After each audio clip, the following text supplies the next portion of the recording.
Welcome back. So let us go through the question. Given in figure are the examples of some potential energy functions in one dimension.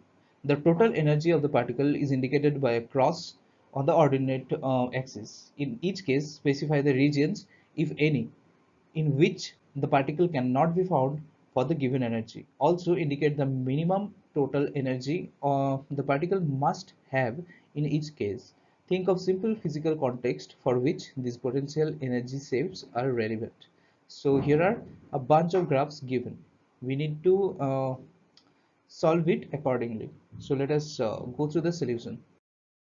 Total energy, as we know, is consists of kinetic energy and potential energy, and kinetic energy is greater than zero since m and v square is positive. If kinetic energy less than zero, particles cannot be found. If potential energy is greater than total energy, then kinetic energy is less than zero. Now, in all graph, check for the condition. In case 1, we see the kinetic energy to be negative for x less than 1, so at x less than 1, particle cannot be found.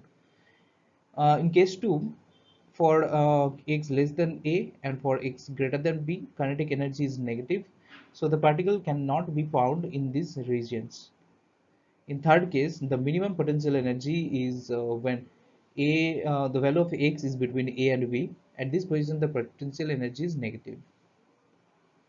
The kinetic energy in this case is given by E minus V1, that is E plus V1 and the minimum energy of the particle is minus V1.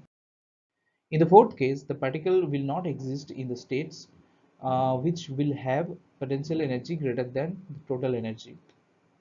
Thus, particle will not exist in when x in b is between minus b by 2 to b by 2, and when x is between minus a by 2 to a by 2. The minimum energy of particle will be minus v1, as it is the minimum potential energy.